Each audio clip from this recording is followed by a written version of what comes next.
سلام بچه ها، من تاهام و ویدیوهای من خوش اومدید. بچه ها، تازگی ها یه ویدیویی رو تو فضای مجازی منتشر شده که میان نمیدونم میگن که با باتری لیتیومی فندک بساز. نمیدونم چیکار کنم. میان یه سیم به این قسمت و یه سیم به این قسمت میزنن، یا نمیدونم اینو میزنن داخل این جا باتری و این دو سیم رو به هم میزنن. بچه ها این کار خیلی کار اشتباهیه.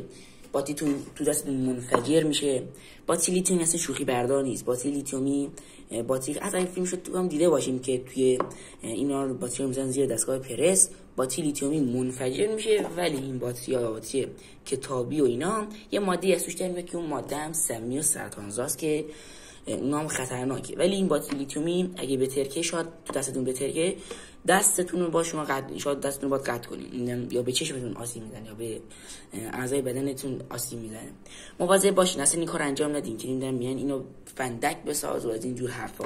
اینا تا که میزنی این دوتا که با این دو سیم که به هم بخوره یه آتیش کوچولی اینجا چیز میشه، اون آتیشه میزنن به چوب کاغذ یا آتیش درست کردیم. بعد دیگه خواهیم در هیچیتون نشه، ولی این دوتا که بهم بزنیم باتریتون یک خراب میشه، نتیجه که باتریتون خراب میشه و باتریش تمام میشه اصلا. بعد دوباره باید شارژ کنی و مهم نیست.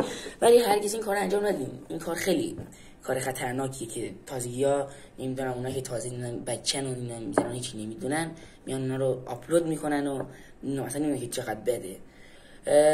بچه‌ها هرگز این کار انجام ندید و امیدوارم که این ویدیو براتون مفید باشه. تا ویدیوی دیگر، خدا نگهدار.